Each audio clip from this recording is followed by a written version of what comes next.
Hello everyone, मैं आरती job मंत्रा पे आपका स्वागत करती हूँ। आशा करती हूँ कि आप सभी लोग बहुत अच्छे होंगे, बहुत अच्छे से आपकी तैयारी चल रही होगी। मैंने आपके साथ इलाहाबाद हाई कोर्ट के प्रीवियस ईयर मतलब जो एआरओ, आरओ, सीए या एपीएस में हिस्ट्री के जो क्वेश्चंस आए हैं उनको डिस्कस करना स्टार्ट किया है।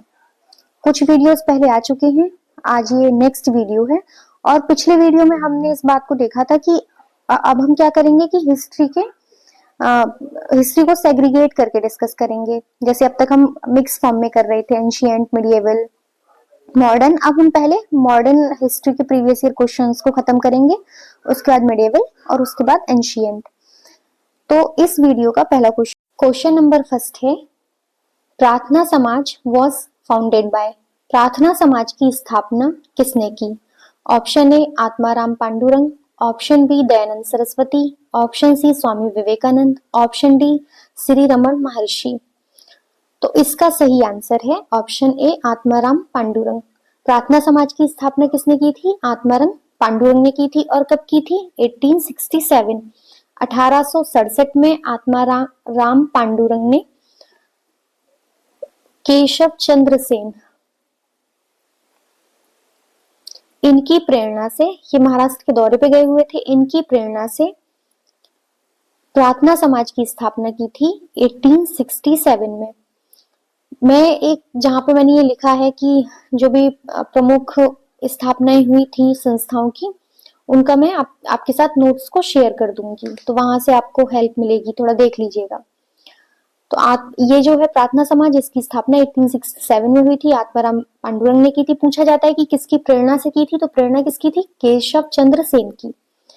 दूसरे जो ऑप्शन है उसको डिस्कस करते हैं, दयानंद सरस्वती, इन्होंने आर्य समाज की स्थापना की। तो हमें याद रखना है कि आर्य समाज की स्थापना किसने की? दयानंद सरस्वती ने। इन्होंने एक नारा भी दिया था, वो क्या है? स्लोगन, वेदों की ओर लौटो। इसको आप याद रखिएगा, बहुत पूछा जाता है। और इनकी एक बहुत फेमस बुक है सत्यार्थ प्रकाश। दयानंद सरस्वती से हमको ये 3 फैक्ट याद रखने हैं कि इन्होंने आर्य समाज की स्थापना की, इनका स्लोगन है वेदों की ओर लौटो, और इन्होंने सत्यार्थ प्रकाश नाम की एक बुक लिखी। आत्माराम पांडुरंग 1867 में इन्होंने प्रार्थना समाज की स्थापना की। स्वामी विवेकानंद के बारे में पिछली वीडियो में भी डिस्कस हो चुका है। इन्होंने विश्व धर्म महासभा, ये कहाँ आयोजित हुई थी? अमेरिका के शिकागो में। और ये इसका ईयर बहुत अच्छे से याद रखिएगा, 1893, 1893 उसमें पार्टिसिपेट किया। 1893 के शिकागो में विश्व धर्म महासभा हुई थी, उसमें भारत का प्रतिनिधित्व स्वामी विवेकानंद ने किया। और इसमें इन्होंने जो भारत की आइडियोलॉजी थी उसको विश्व के सामने रखा। और काफी फेमस है, पूछा जाता है कि विश्व धर्म महासभा कब हुई थी, कहाँ हुई थी, भारत का प्रतिनिधित्व किसने किया था? और स्वामी विवेकानंद ने अपने गुरु रामकृष्ण परमहंस के नाम से रामकृष्ण मिशन, इसकी क्या की थी? स्थापना की। तो यहां से कितने फैक्ट हुए? स्वामी विवेकानंद ने विश्व धर्म महासभा, जो कि अमेरिका के शिकागो में आयोजित हुई थी 1893 में, उसमें पार्टिसिपेट किया। रामकृष्ण मिशन की स्थापना की। और ये जो हमारा क्वेश्चन है कि प्रार्थना समाज की स्थापना किसने की, तो ऑप्शन है आत्माराम पांडुरंग।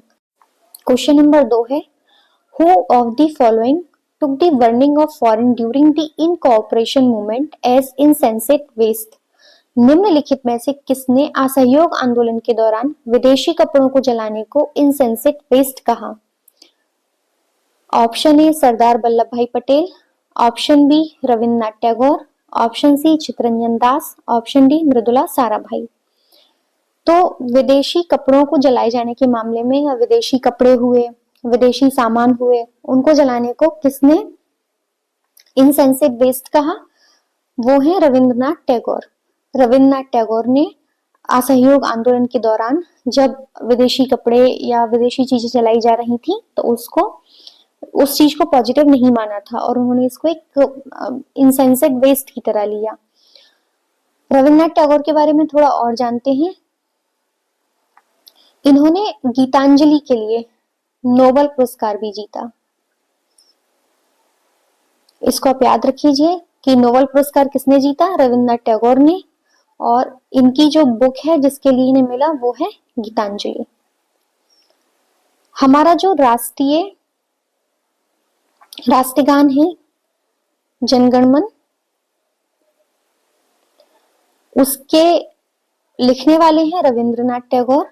और रविंद्रनाथ टैगोर ही एक वो व्यक्ति हैं जिन्होंने 2 देशों के राष्ट्रीय गान को लिखा है। एक तो इन्होंने भारत का राष्ट्रीय गान लिखा है जनगण मन, दूसरा इन्होंने बांग्लादेश के राष्ट्रीय गान को लिखा है और वो क्या है? अमार सोनार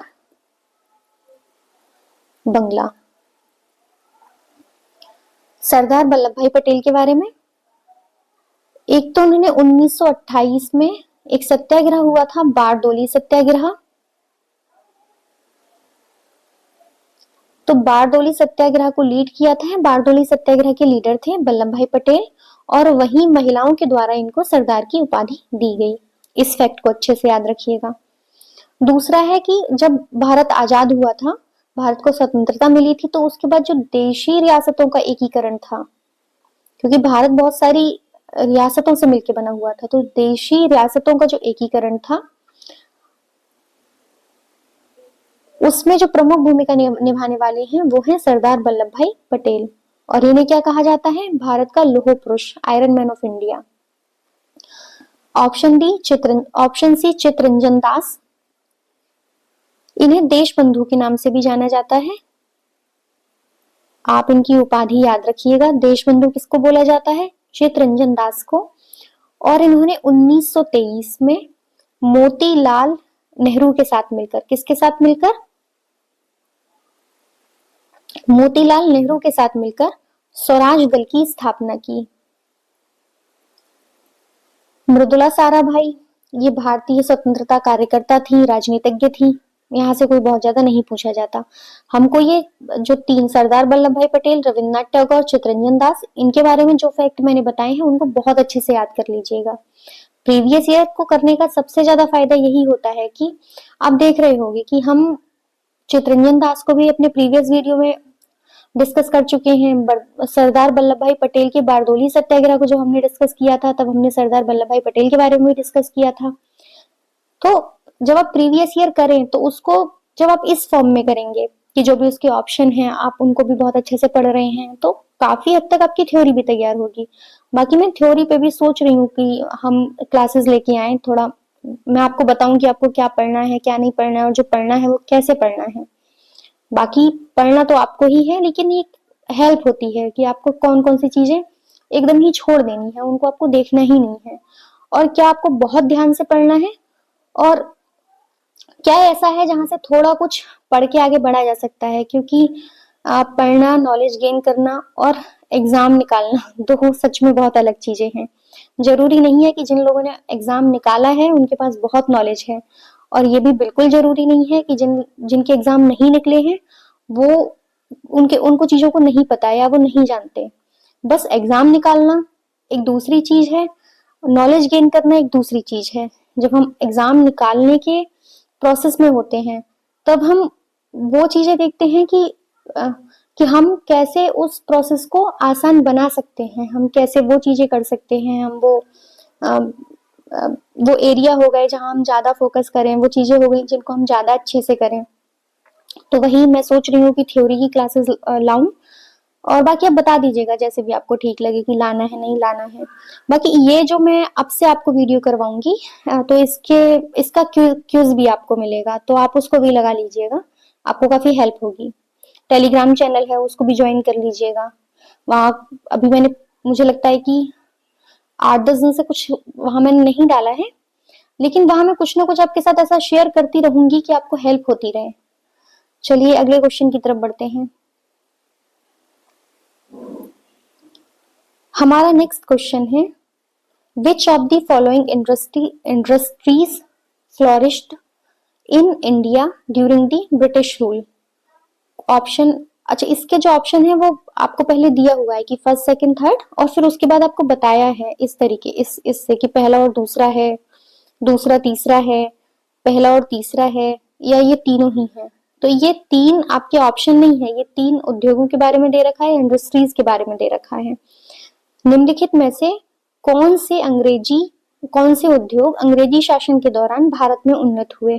ऑप्शन, अब ये ऑप्शन नहीं है, ये उनके नाम है। फर्स्ट, सूती वस्त्र उद्योग, सेकंड, भारी अभियंत्रिकी मशीन, और थर्ड है कोयला खदान। यहाँ देखते हैं, पहला है कॉटन टेक्सटाइल, दूसरा है हैवी इंजीनियरिंग मशीन, तीसरा है कोल माइंस। अब सेलेक्ट करना है कि भारत में जब अंग्रेजों का शासन था, उस टाइम भारत में जिस जिस समय अंग्रेजों का शासन था उस टाइम, यहाँ एक वर्ड है उन्नत, इसको याद रखिएगा। उन्नत का मतलब होता है कि कोई भी चीज पहले से और ज्यादा अच्छी होनी। तो आपको क्या लगता है, कॉटन टेक्सटाइल इंडिया में अंग्रेजों के आने के बाद क्या हुआ था?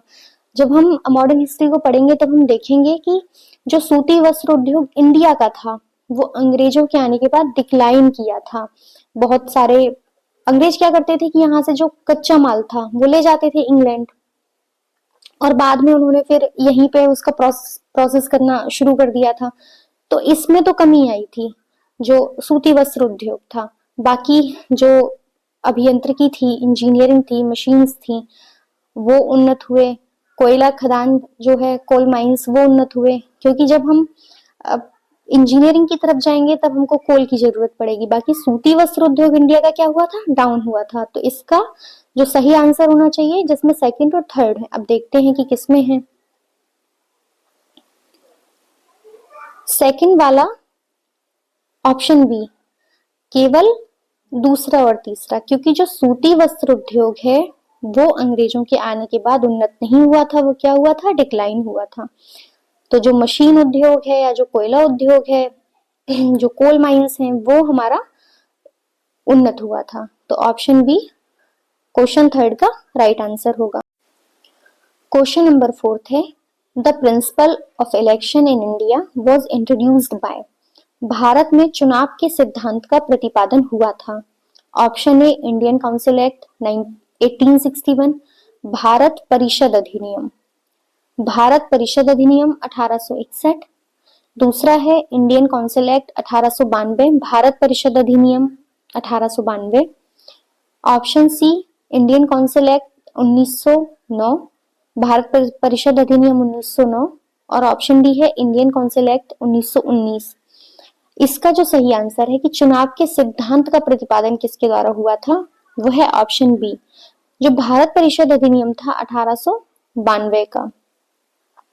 1892 के भारत परिषद अधिनियम में चुनाव के सिद्धांत, मतलब अप्रत्यक्ष चुनाव प्रणाली जिसको बोलेंगे,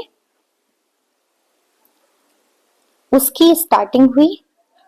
इस फैक्ट को बहुत अच्छे से याद रखिएगा कि चुनाव के सिद्धांत का प्रतिपादन 1892 का जो भारत परिषद अधिनियम था वहां से हुआ था।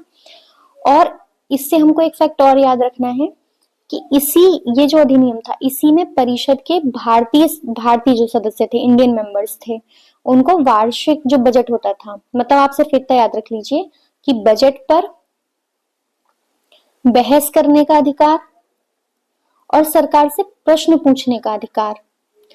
तो बजट पर बहस करने का अधिकार कब मिला था, 1892 में मिला था। पहले ऑप्शन को डिस्कस करते हैं। जो 1861 का भारत परिषद अधिनियम था उसमें विभागीय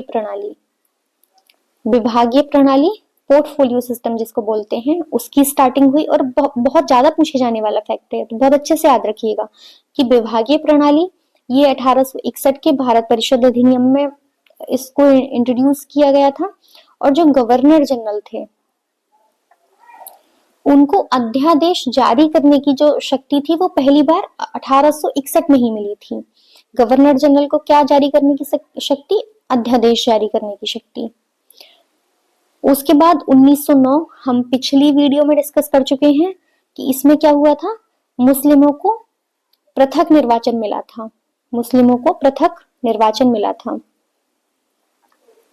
और इसको हम मार्ले मिंटो एक्ट के नाम से भी जानते हैं। जब हमने लास्ट वीडियो में डिस्कस किया था, पता नहीं आप लोगों को याद रहता है या नहीं रहता, तब हमने ये स्टार्ट किया था कि इसको मार्ले मिंटो एक्ट बोला जाता है, यहाँ से मुसलमानों को पृथक निर्वाचन मिला था।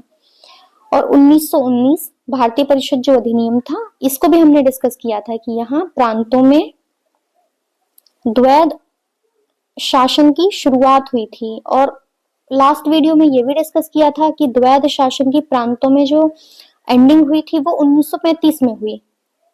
और द्वैध शासन क्या होता है इसको भी डिस्कस किया था। तो भाई देखा करिए, ठीक से देखा करिए, जो पिछली वीडियोस है उनको सिर्फ एक बार नहीं 2-3 बार देखा करिए। नेक्स्ट क्वेश्चन की तरफ बढ़ते हैं। अगला क्वेश्चन है, द पूर्ण Swaraj declaration was made on January 26। पूर्ण स्वराज की घोषणा जनवरी 26 को हुई थी। कब हुई थी?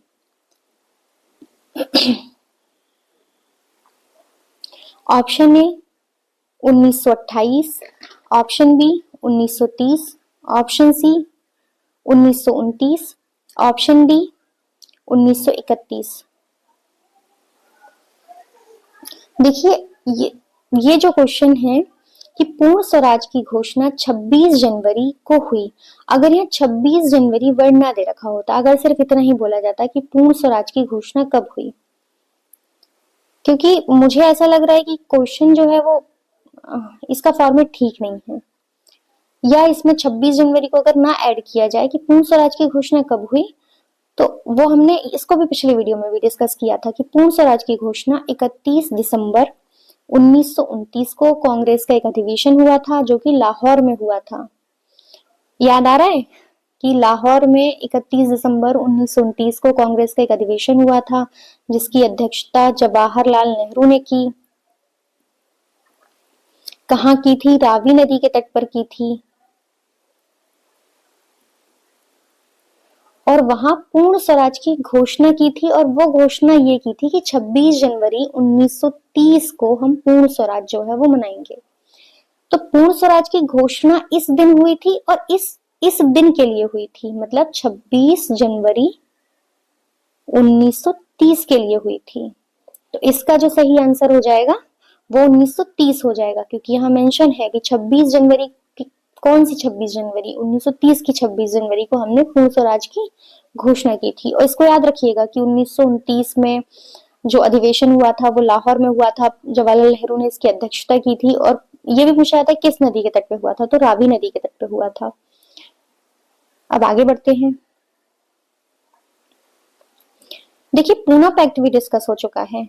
हमने जब वहां किसी क्वेश्चन के ऑप्शन को डिस्कस किया होगा या क्वेश्चन किसी दूसरे फॉर्मेट में पूछा गया होगा, तो यहाँ इस क्वेश्चन को फिर से रखने का यही मतलब होता है कि आप देखिए प्रीवियस ईयर आप करेंगे तो आपको कितना ज्यादा फायदा होगा।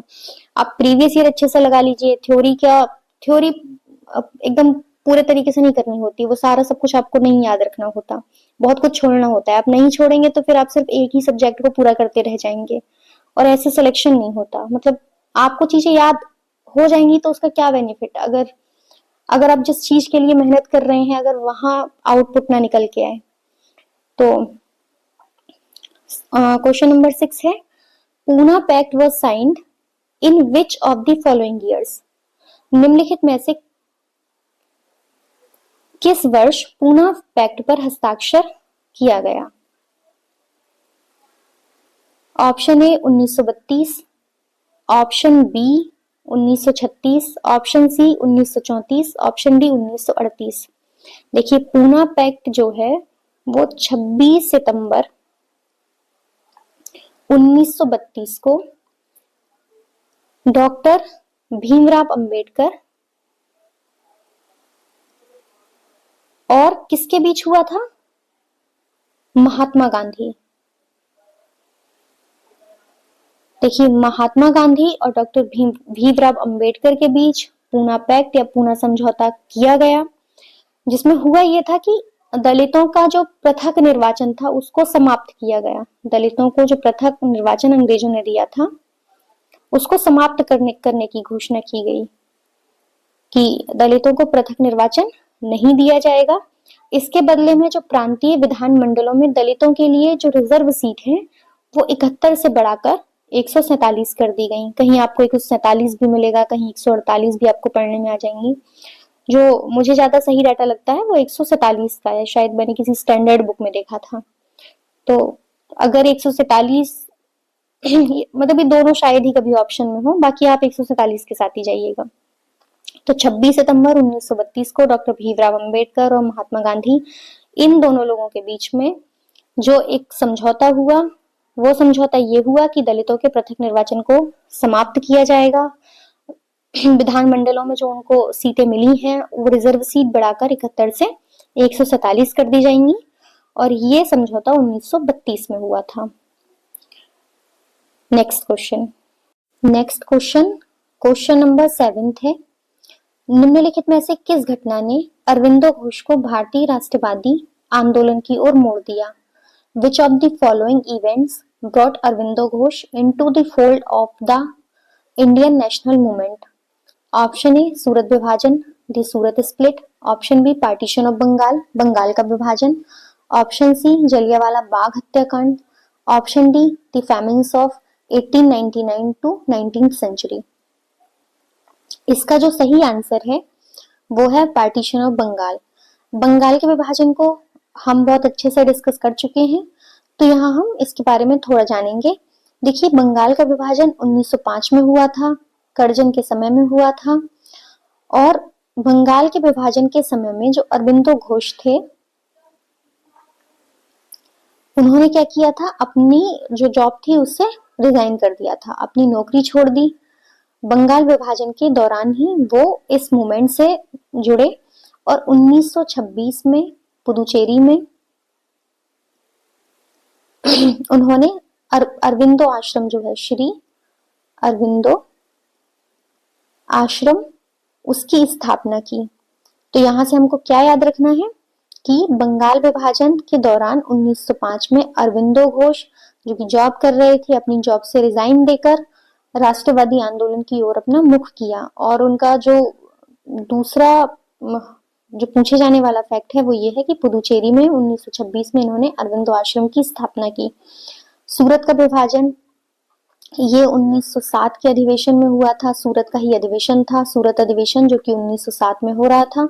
इसकी अध्यक्षता किसने की थी? रास बिहारी घोष ने इसकी अध्यक्षता की थी। और उसी दौरान जो कांग्रेस थी वो नरम दल और गरम दल में विभाजित हो गई थी। तो सूरत जो विभाजन था वो किसका विभाजन था? वो कांग्रेस का दो दलों में विभक्त होना क्या कहलाता है? सूरत विभाजन कहलाता है।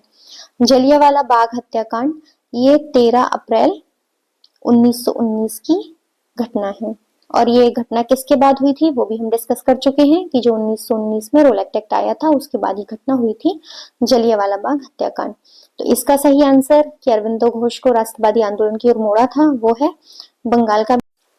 नेक्स्ट क्वेश्चन है question number 8, Ilbert bill was introduced during the tenure of.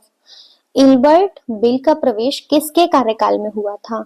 Option A George Ripon, option B Thomas Macaulay, option C James Dalhousie, option D Freeman Willingdon. Ilbert bill ये भी पिछले किसी वीडियो में discuss हो चुका है, और जब मैं हर बार ये बोलती हूँ डिस्कस हो चुका है, इसका मतलब ये है कि आप जाएं, अगर आपने नहीं देखा है तो देख लें, और अगर आपको वीडियो देखने के बाद भी ये याद नहीं है कि डिस्कस हुआ है या नहीं हुआ है, तो इसका मतलब आपको ध्यान से पढ़ने की जरूरत है और चीजों को बार बार रिवीजन करने की जरूरत है। क्योंकि मुझे अगर याद है कि मैंने किसी वीडियो में डिस्कस किया है, पढ़ने के बाद आपको भी याद रहना चाहिए कि डिस्कस हुआ है, ताकि इसके बारे में जो मैंने आपके साथ डिस्कस किया था, जो बताया था, वो पहले से आपके दिमाग में आने लगे कि मैं क्या बोलने वाली हूँ। तो इल्बर्ट बिल, इसके बारे में हमने क्या डिस्कस किया था? इसके बारे में हमने डिस्कस किया था कि 1883 में भारतीय न्यायाधीशों को उन मामलों की सुनवाई करने का भी अधिकार प्रदान कर दिया गया था जिनमें यूरोपीय शामिल होते थे। देखिए, इसके पहले ऐसा नहीं था। इसके पहले ऐसा था कि यूरोपीय जो थे वो तो इंडियंस और यूरोपियंस दोनों के मामलों में सुनवाई कर सकते थे, लेकिन इंडियंस ऐसा नहीं कर सकते थे। जो भारतीय न्यायाधीश थे वो ऐसा नहीं कर सकते थे, वो यूरोपियंस पे सुनवाई नहीं कर सकते थे। तो 1883 में जो लॉर्ड रिपन थे, उनके समय पे इल्बर्ट बिल आया था, जिसमें भारतीय न्यायाधीशों को यह अधिकार प्रदान किया गया कि वो मामले जिनमें यूरोपीय शामिल हैं उन पे भी सुनवाई की जाए, लेकिन इसका यूरोपियों के द्वारा या ब्रिटिश लोगों के द्वारा बहुत ज्यादा क्या हुआ था, विरोध हुआ था, और बाद में इसको वापस लेना पड़ा। तो 1883 में जॉर्ज रिपन के समय पे इल्बर्ट बिल का जो है वो प्रवेश हुआ था। इसमें कौन सा और फैक्ट, ये ऑप्शन सी, जेम्स डलहौजी। देखिए, जेम्स डलहौजी ने एक सिद्धांत दिया था जिसको व्यपगत का सिद्धांत कहा जाता है, और इसको क्या बोला जाता है, डॉक्ट्राइन ऑफ लैप्स। इनका याद रखिएगा कि व्यपगत का सिद्धांत किसने दिया था, डलहौजी ने दिया था। और दूसरा, शिक्षा को लेकर, शिक्षा के क्षेत्र में इन्होंने 1854 में एक सुधार या डिस्पैच लेके आए, जिसे वुड डिस्पैच के नाम से जाना जाता है।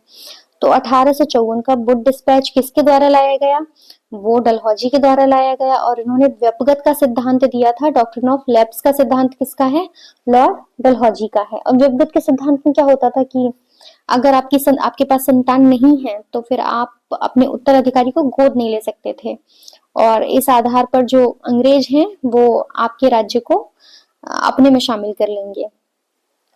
नेक्स्ट क्वेश्चन की तरफ देखिए, क्वेश्चन नंबर 9 है, विच of the following pairs is not matched correctly. इस तरीके का एक और क्वेश्चन भी आया था, तब मैंने आपको ये बताया था कि ये बहुत ध्यान से आप देख लिया करना कि यहाँ क्या लिखा है। देखिए, पेयर जो है मैच्ड करेक्टली है या नॉट लिखा हुआ है, क्योंकि अगर आपने इस वर्ड पे ध्यान नहीं दिया तो आप क्या करेंगे, अपना आंसर गलत कर देंगे। मतलब सही आपको नॉलेज होते हुए भी, आपको पता होते हुए भी, तो क्योंकि जब हम एग्जाम में बैठे होते हैं तो उस टाइम पे प्रेशर बहुत ज्यादा होता है, तो जब भी इस तरीके का क्वेश्चन आया करे तो आप ना उसको सर्किल कर लिया करें कि क्या पूछा गया है, इज नॉट मतलब करेक्टली मैच्ड पूछा है या मिसमैच्ड पूछा है। इन्होंने पूछा है, इन्होंने विद्रोह दिए हैं और उनके क्षेत्र दिए हैं, जैसे कि पहला इन्होंने जो विद्रोह दिया है कि जो मोपला विद्रोह है वो कहाँ हुआ था, मालाबार के क्षेत्र में हुआ था। दूसरा इन्होंने दिया है एका मूवमेंट, जो एका विद्रोह है वो हरदोई, बहराइच और सीतापुर के क्षेत्र में हुआ। तीसरा इन्होंने बोला है पावना विद्रोह, ये महाराष्ट्र के क्षेत्र में हुआ। और चौथा इन्होंने बोला है तेभागा मूवमेंट, जो कि बंगाल के क्षेत्र में हुआ। तो आपको ये बताना है कि इसमें कौन सा सही है या कौन सा सही नहीं है। देखिए, जो मोपला विद्रोह है वो मालाबार के क्षेत्र में हुआ था, तो ऑप्शन ए ठीक है। दूसरा जो एका मूवमेंट है वो यूपी का मूवमेंट है, तो ये यूपी के हरदोई, बहराइच, सीतापुर इन जगहों पे हुआ था, तो ऑप्शन बी भी ठीक है। ऑप्शन सी है पावना विद्रोह। देखिए, पावना महाराष्ट्र की जगह नहीं है, पावना जो है वो बंगाल का एरिया है, तो पावना विद्रोह जो है वो बंगाल में हुआ था, महाराष्ट्र में नहीं हुआ था। और ऑप्शन डी तेभागा आंदोलन, ये बंगाल में ही हुआ। अब इसको एक बार देखते हैं, इन्होंने इसमें क्या पूछा है कि असंगत है, तो हमने यहाँ देखा कि जो पावना है वो कहाँ का है, महाराष्ट्र का नहीं है, बंगाल का है। तो इसका जो सही आंसर हो जाएगा वो हो जाएगा ऑप्शन सी, कि ये वाला मैच नहीं है। बाकी मोपला मालाबार के क्षेत्र का हो गया, एका जो है वो यूपी के क्षेत्र का हो गया, और दूसरा फोर्थ था तेभागा, वो बंगाल के क्षेत्र का हो जाएगा। तो यहाँ हमारा है पावना विद्रोह, वो हो जाएगा बंगाल के क्षेत्र का, इन्होंने महाराष्ट्र दिया था, तो इसलिए हमारा ऑप्शन सी करेक्ट आंसर होगा। लास्ट क्वेश्चन की तरफ बढ़ते हैं, और इस क्वेश्चन के बाद आपका जो भी स्कोर है वो जरा बता दीजिएगा कि क्या आपका कितना स्कोर है, कैसी आपकी तैयारी चल रही है। 10th क्वेश्चन है, who among of the following initiated the Kheda Satyagraha. निम्नलिखित में से किसने खेड़ा सत्याग्रह की शुरुआत की। Option A Bhikaji Cama, option B Mohanlal Pandya, option C Sardar Patel, option D Vinoba Bhave. देखिए, मोहनलाल पांड्या, इन्होंने गुजरात की एक जगह है खेड़ा, वहां क्या किया था 1918 में स्थानीय स्तर पर, क्योंकि स्थानीय नेता थे, उन्होंने अपने प्रयासों के द्वारा स्थानीय स्तर पर खेड़ा सत्याग्रह की स्टार्टिंग की थी। और बाद में इसको किसने लीड किया था, गांधी जी ने। क्योंकि आपने खेड़ा सत्याग्रह के साथ सिर्फ गांधी जी का ही नाम सुना होगा, तो इसको बहुत अच्छे से याद रखिएगा कि मोहनलाल पांड्या ने गुजरात का मतलब जो खेड़ा सत्याग्रह है 1918 में स्टार्टिंग इन्होंने की थी, शुरुआत मोहनलाल पांड्या ने की थी और गांधी जी ने फिर बाद में क्या किया था, नेतृत्व प्रदान किया था। ऑप्शन ए है भीकाजी कामा। भीकाजी कामा इन्होंने जर्मनी की एक जगह है स्टटगार्ड और 1907 में वहां इन्होंने भारत का प्रथम तिरंगा जो है वो फहराया था। ये तिरंगा आज के तिरंगे की जैसे नहीं था, लेकिन फिर भी भारत का उस समय पे वो राष्ट्रीय ध्वज था और उन्होंने कहा जर्मनी के स्टटगार्ड में मैडम भीकाजी कामा ने इसको फहराया था। सरदार पटेल, इनको भी हम डिस्कस कर चुके हैं कि 1918 में गुजरात में जो बारडोली सत्याग्रह हुआ था उसको लीड किया था, वहां की महिलाओं ने क्या किया था, इनको सरदार की उपाधि दी थी। और विनोबा भावे, इनके बारे में पिछली वीडियो में बताया था कि जब विनोबा भावे का नाम आए आप भूदान आंदोलन को याद रखिएगा कि इनसे जुड़ा हुआ जो मूवमेंट है वो है भूदान आंदोलन और इनको भारत रत्न भी मिला है। वो 1983 में इनको भारत रत्न भी प्रदान किया गया। देखिए इसका क्विज आपको मिल जाएगा, आप वो अटेम्प्ट करिएगा। दूसरा, टेलीग्राम चैनल को ज्वाइन कर लीजिएगा, मैं आपके साथ आज 1-2 पेज के नोट शेयर करूंगी और अच्छे से पढ़ते रहिए, अपना स्कोर बताइए, जहां आपको कुछ इम्प्रूवमेंट चाहिए